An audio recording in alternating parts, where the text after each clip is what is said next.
আসসালামু আলাইকুম। নবম দশম শ্রেণীর বাংলা বইয়ের ঝর্ণার গান কবিতাটি আজকে আমরা প্রত্যেকটা লাইন পাঠ বিশ্লেষণ করে ব্যাখ্যা করে বুঝে বুঝে এমনভাবে পড়ে ফেলবো যে এই কবিতাটি তোমাদের একদম পানির মতো সহজ হয়ে যাবে এবং এখান থেকে সৃজনশীল প্রশ্ন তোমরা খুব দারুণ করে লিখে ফেলতে পারবা পরীক্ষায়। তো চলো আমরা শুরু করছি পরম করুণাময় মহান আল্লাহ তাআলার নামে। তো কবিতাটা কিন্তু আমরা দেখো এভাবে প্রত্যেকটা লাইন ব্যাখ্যা করে করে প্রত্যেকটা লাইনের ব্যাখ্যা করে করে বুঝে বুঝে পড়ে ফেলবো, কিন্তু তার আগে আমরা একটু চলে আসি। চলো তোমাদের এই কবিতার এখান থেকে আমি একটু তোমাদের এই কবিতার ব্যাপারে একটু তথ্য দিই, কবিতার মূল কথা এবং সারমর্ম তোমাদেরকে একটু বলে ফেলি, তাহলে বুঝতে একটু সহজ হবে এবং এই কথাগুলো তোমরা সৃজনশীলের জন্য কিন্তু ব্যবহার করতে পারবা। তো দেখো আমরা দেখতে পারবো ঝর্ণার গান কবিতায় কবি সত্যেন্দ্রনাথ দত্ত প্রকৃতির এক পরম সুন্দর ও গতিশীল রূপ তুলে ধরেছেন। পাহাড়ের বরফ গলা জল থেকে জন্ম নিয়ে ঝর্ণা কোনো বাধা বিপত্তি বা বনের নিস্তব্ধতাকে পরোয়া না করে আপন মনে গান গেয়ে চঞ্চল পায়ে কেবল সামনের দিকে ছুটে চলে। দিনরাত সকাল সন্ধ্যা সবসময় সে অবিরাম ও স্বাধীন। তার মানে ঝর্ণার যে বিস্তারিত একটা কথা, তার যে রূপ, সেটা কিন্তু এখানে বলা হচ্ছে। ঝর্ণা কোনো সাধারণ সাংসারিক প্রয়োজনে বা মানুষের শুধু গলা ভিজানোর জন্য বয়ে চলে না। তার পথ চলা কেবল সেই সব মানুষের জন্য যাদের মনে সুন্দরের তৃষ্ণা আছে। চাঁদের আলোর জন্য চকর পাখি যেমন তৃষ্ণার্ত থাকে, ঝর্ণাও তেমনি তার রূপ ও ছন্দ উপভোগ করার জন্য একটি মুগ্ধ চোখের খোঁজ করে। এর মূল কথা দেখো, ঝর্ণা এখানে চিরন্তন গতিশীলতা, স্বাধীনতা এবং পরম সুন্দরের প্রতীক, যা সমস্ত জড়তা ও ভয়কে জয় করে আনন্দের বার্তা ছড়িয়ে দেয়। তো এখান থেকে তোমরা একটুখানি হইলেও কিন্তু একটা ধারণা পাইলা যে আমরা কবিতার মধ্যে কি পাবো। কবিতা কিন্তু ঝর্ণার যে একটা প্রকৃতির রূপ, ঝর্ণার যে একটা বৈশিষ্ট্য, এগুলো কিন্তু আমরা পাবো। তো চলো আমরা লাইন বাই লাইন একটু পড়ার চেষ্টা করি। তো এই কবিতা শেষ করে কিন্তু আমরা এখান থেকে তোমাদের যে সৃজনশীল এবং বহুনির্বাচনী প্রশ্নগুলো রয়েছে সেগুলো দেখব। তো দেখো প্রথম লাইনে তোমাদেরকে বলা হচ্ছে, চপল পাই কেবল ধাই। ঝর্ণা এখানে নিজের কথা বলছে। চপল শব্দের অর্থ হচ্ছে চঞ্চল, আর ঝর্ণা সবসময় চঞ্চল পায়ে কেবল সামনের দিকে ধেয়ে চলে, তার কোনো থামাথামি নেই। তার মানে চপল শব্দের অর্থ কিন্তু এখানে আমরা পাইলাম চঞ্চল। এরপর দেখো, কেবল গাই পরীর গান। পাহাড়ি ঢল বেয়ে নামার সময় ঝর্ণা যে মিষ্টি কলকল শব্দ তৈরি করে, কবিতাকে পরীদের রূপকথার গানের সাথে তুলনা করেছেন। কবি এখানে রূপকথার গানের সাথে তুলনা করেছেন। ঝর্ণা যেন আপন মনে পরীদের গান গেয়ে চলেছে।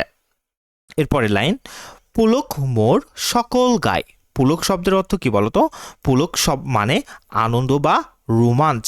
আনন্দ বা রোমাঞ্চ।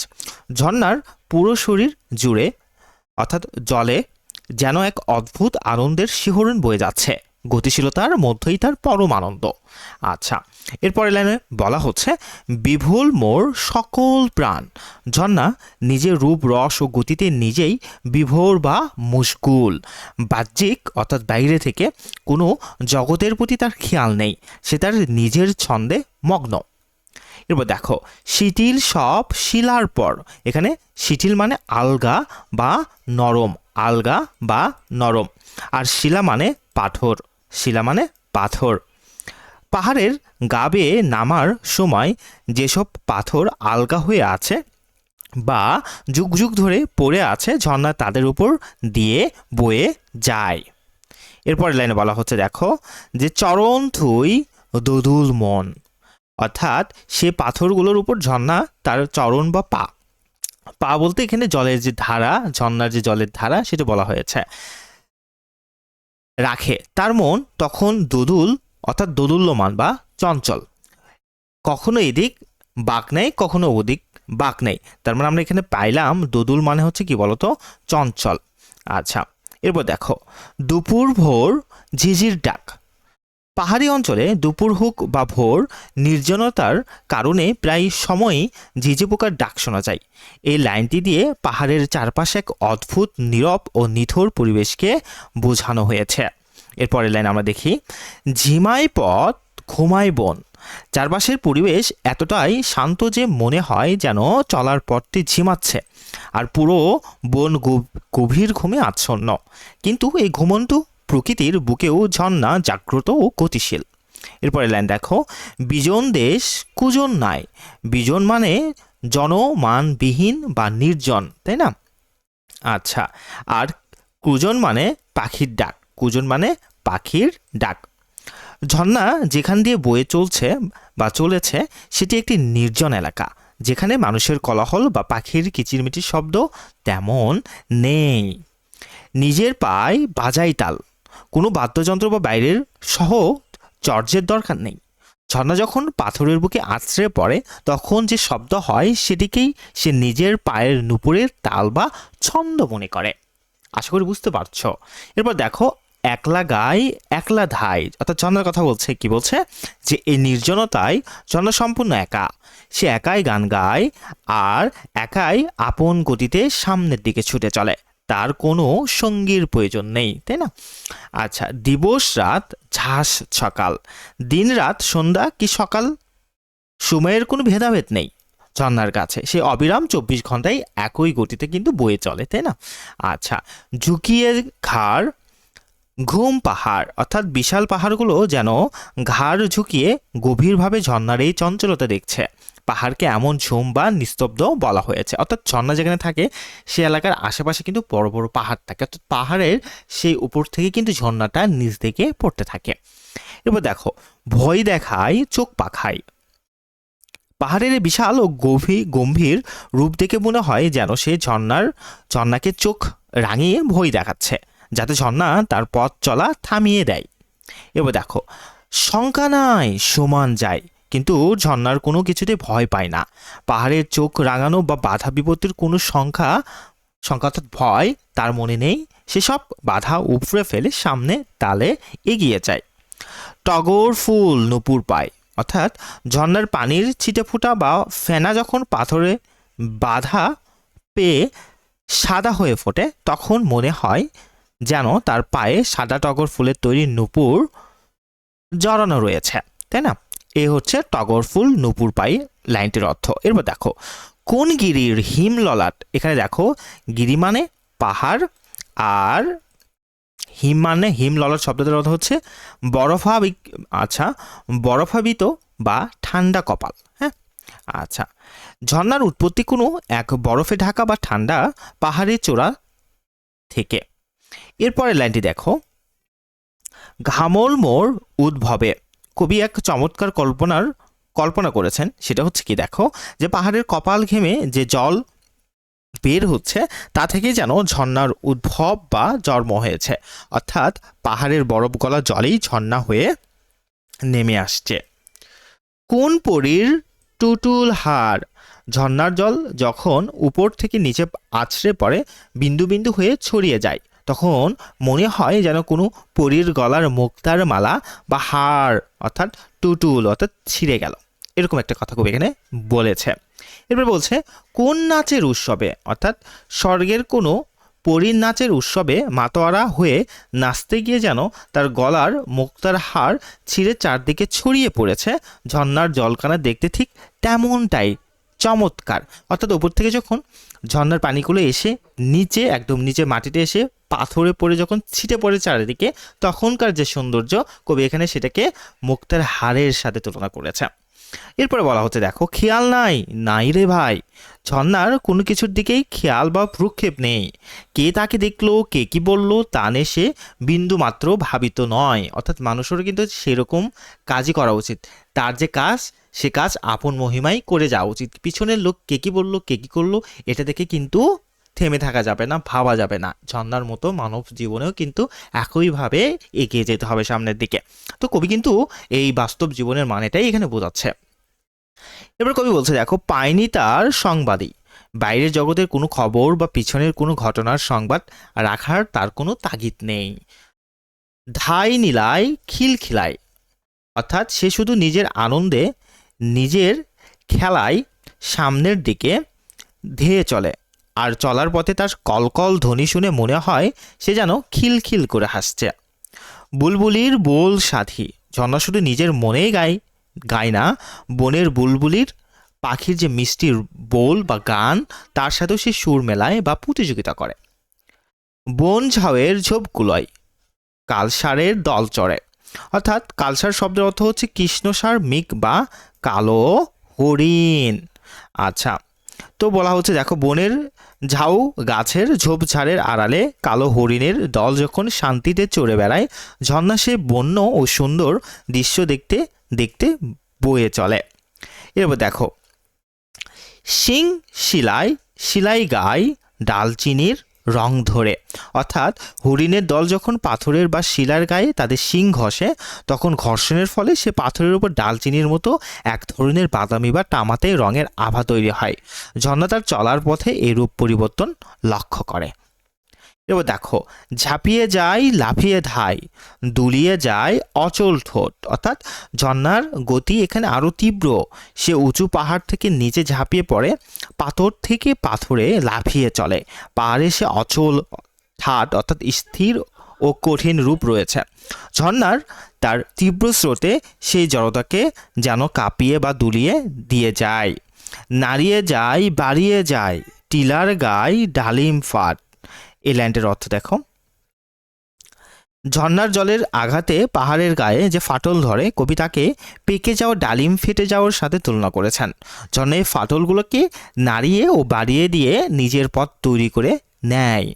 শালিক সুখ বোলাই মুখ থল ঝাঁঝির মখমলে। অর্থাৎ শখ মানে টিয়া পাখি, এখানে সুখ মানে টিয়া পাখি, তাই না? আর থল ঝাঁঝি হলো এক ধরনের নরম শ্যাওলা বা জলজ উদ্ভিদ।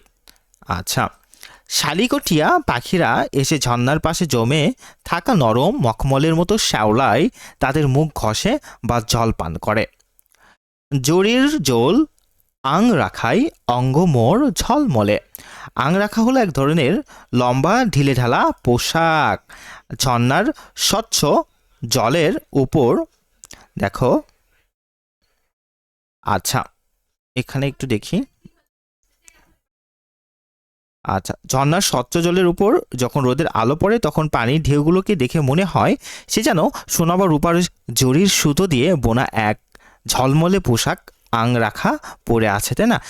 কবি কিন্তু এইভাবে এই ঝর্ণার যে সৌন্দর্য, যে বৈশিষ্ট্য, সেগুলোকে ফুটিয়ে তুলছে। নিম্নে ধায় শুনতে পায় স্ফটিক জল হাঁকছে কে। অর্থাৎ যখন ঝর্ণা নিচের দিকে নেমে আসে, তখন সে শুনতে পায় কেউ যেন চিৎকার করে হেক স্ফটিক জল অর্থাৎ একবারে কাচের মতো পরিষ্কার বা স্বচ্ছ পানি খুঁজছে। কণ্ঠিতেই তৃষ্ণা যার নিকনা সেই পাকছে কে। অর্থাৎ ঝর্ণা এখানে একটু অহংকার ও আক্ষেপের সাথে বলছে যার তৃষ্ণা বা চাওয়া কেবল কণ্ঠিতেই, শুধুমাত্র গলা ভেজানোর জন্য সাময়িক তৃষ্ণা, এবং যে জল আসল সৌন্দর্য বোঝে না, সে সাধারণ ডোবা বা পুকুরের পাক থেকে পানি খেয়ে নিক, ঝর্ণার এই অমূল্য জল তাদের জন্য নয়। এরপরে দেখো, গরস যার জল সেচার পাতকোয়ার যাকে না সেই। অর্থাৎ গরস মানে প্রয়োজন, আর পাতকোয়া হলো মাটির তৈরি কুয়া। পাতকোয়া হচ্ছে কি বলতো, মাটির তৈরি। তো দেখো, গরস মানে প্রয়োজন আর পাতকোয়া হলো মাটির তৈরি কুয়ো বা কুয়া, যার একমাত্র উদ্দেশ্য হলো শুধু জল সেচা বা দৈনন্দিন কাজে জল ব্যবহার করা। সে যেন কুয়ার কাছে চলে যায়, ঝর্ণার ধারা সাধারণ সাংসারিক কাজের দাসত্ব করতে রাজি নয়। সুন্দরী তৃষ্ণা যার আমরা ধাই তার আসেই। অর্থাৎ দেখো, মানে ঝর্ণা আসলে কার জন্য ছুটে চলে? যার মনে সুন্দরের তৃষ্ণা আছে, যে প্রকৃতির এই অপরূপ সৌন্দর্য দেখে মনের তৃপ্তি খোঁজে, ঝর্ণা কেবল সেই সুন্দর প্রিয় মানুষের আশাতেই অবিরত বয়ে চলে। এরপর দেখো, তার খোঁজেই বিরাম নেই বিলাই টান তরল শ্লোক। অর্থাৎ সেই সুন্দরকে ভালোবাসার মানুষের খোঁজে ঝর্ণার পথ চলায় কোনো বিরাম বা ছুটি নেই। সে চলতে চলতে চারদিকে তার জল তরঙ্গের মিষ্টি গান এবং কবিতার মতো পবিত্র বাণী তরল শ্লোকে বিলিয়ে দেয়। এবার দেখো, চকর চাই চন্দ্রমায় আমরা চাই মুগ্ধ চোখ। অর্থাৎ রূপকথার চকর পাখি যেমন কেবল চাঁদের আলোয়, অর্থাৎ চাঁদের আলো বা চন্দ্রমা দিকে তৃষ্ণার্ত হয়ে তাকিয়ে থাকে, ঠিক তেমনই ঝর্ণাও পথ চেয়ে থাকে এমন একজন মানুষের জন্য, যে মুগ্ধ চোখে দিয়ে তার এই অপরূপ রূপ ও গতিশীলতা অবলোকন করবে। চপল পায় কেবল ধায় উপল খাই দিই ঝিলিক। কবিতাটির শেষে এসে কবি আবার শুরুর সেই চঞ্চল ছন্দে ফিরে গেছেন। ঝর্ণা চপল পায়ে ধেয়ে চলে এবং উপল পাথরের গায়ে যখন তার জল আঘাত করে তখন এক চমৎকার আলোর ঝিলিক তৈরি করে। দুল দোলায় মন ভোলায় ঝিল মিলায় দিক দিক। অর্থাৎ ঝর্ণা সবার মনে আনন্দের দোলা দেয়, তার এই রূপ দিয়ে মানুষের মন ভুলিয়ে দেয় এবং চারপাশে দিক দিক নিজের চঞ্চলতায় ও শুভ্রতায় ঝিলমিল করে তোলে। তো এই ছিল তোমাদের কবিতাটি, আশা করি বুঝতে পেরেছ। আমি পুরো এই কবিতার পিডিএফটা তোমাদেরকে ডিসক্রিপশনে দিয়ে দেবো, তোমরা চাইলে সেখান থেকে দেখে ফেলতে পারো। তো চলো এরপরে তোমাদের যে সৃজনশীল এবং বহু নির্বাচনী প্রশ্নগুলো এখান থেকে দেওয়া হয়েছে, আমরা সেগুলোর সমাধান বা উত্তরগুলো একটু তোমাদেরকে দেখিয়ে দিই। তো দেখো 1 নম্বর বহু নির্বাচনী প্রশ্ন তোমাদেরকে বলা হচ্ছে, দুপুরের ভোর ঝর্ণা কার গান শুনতে পাই? উত্তরটা হবে ক নাম্বার ঝিঝির। 2 নাম্বার একলা গাই একলা ধাই দিবস রাত সাত সকাল। এ বক্তব্য ঝর্ণার কোন রূপটি ফুটে উঠেছে? এখানে গ নাম্বার উত্তরটি হবে ছুটে চলা। এরপর 3 নম্বর প্রশ্নের জন্য তোমাদেরকে একটি উদ্দীপক দেওয়া হয়েছে, উদ্দীপকটি পড়ে 3 নম্বর প্রশ্নের উত্তর করতে হবে। তো এখানে 3 নম্বর বলা হচ্ছে, উদ্দীপকের বলরামের সাথে ঝর্ণার গান কবিতার কার সাদৃশ্য রয়েছে? উত্তরটি কিন্তু হবে খ নাম্বার ঝর্ণার। এবার তোমাদেরকে সৃজনশীল প্রশ্ন দেওয়া হয়েছে, তাই না? ক খ গ খ 4টি প্রশ্ন দেওয়া হয়েছে। তো দেখো সৃজনশীল প্রশ্নটি আমরা একদম সহজ ভাষায় খুবই সুন্দর করে উপস্থাপন করে দিয়েছি তোমাদেরকে, যাতে তোমরা খুব সহজে বুঝতে পারো। তো দেখো, ঝর্ণা কেমন পায়ে ছুটে চলে? উত্তরটি দেখো এখান থেকে, উত্তরটি তোমাদেরকে দেখিয়ে দিই। ঝর্ণা চপল পায়ে ছুটে চলে। এবার খ নম্বর প্রশ্ন তোমাদেরকে বলা হচ্ছে, শিথিল সব শিলার পর বলতে কবি কি বোঝাতে চেয়েছেন? শিথিল সব শিলার পর বলতে কবি স্তব্ধ পাথরের বুকে আনন্দ চিহ্ন রেখে ঝর্ণার বয়ে চলাকে বোঝাতে চেয়েছেন। ঝর্ণার গান কবিতায় কবি ঝর্ণার গতিময়তা এবং প্রাকৃতিক সৌন্দর্য তুলে ধরেছেন। ঝর্ণার সমস্ত নীরবতা ভেঙে আপন ছন্দে বয়ে চলে। পাখির ডাকের নির্জন দুপুর, ভয়ঙ্কর পাহাড় সবকিছু উপেক্ষা করে সে শিথিল শিলা বেয়ে নিচে নেমে আসে। চলার পথে ঝর্ণা পাথরের উপর প্রাকৃতিক সৌন্দর্যের আনন্দচিত্র রেখে যায় বা রেখে চলে। এ প্রসঙ্গে প্রশ্নোক্ত কথাটি বলা হয়েছে। এবার গ এবং ঘ নম্বর প্রশ্নের উত্তরটি আমি তোমাদেরকে এখানে লিখে দিয়েছি, তোমরা একটু ভিডিওটি পজ করে দেখে ফেলবা। যেহেতু ভিডিওটি অনেক বড় হয়ে যাচ্ছে, আমি তোমাদেরকে একটু উত্তরগুলি দেখিয়ে দিই, তোমরা ভিডিওটি পজ করে করে একটু উত্তরগুলি পড়ে ফেলবা বা দেখে ফেলবা, তাহলে হয়ে যাবে। তো এই ছিল তোমাদের জন্য আজকের আলোচনাটি। ভিডিওটি ভালো লেগে থাকলে অবশ্যই অবশ্যই লাইক দিবে এবং লার্ন ফ্লুয়েন্সি চ্যানেলটিকে সাবস্ক্রাইব করবা। আমরা এইভাবেই ধারাবাহিকভাবে তোমাদের প্রত্যেকটা কবিতার পার্ট বিশ্লেষণ করে আমরা দিয়ে দিয়েছি লার্ন ফ্লুয়েন্সি চ্যানেলে, তোমরা চাইলে সেখান থেকে দেখে ফেলতে পারো। ভালো থেকো, সুস্থ থেকো, আসসালামু আলাইকুম।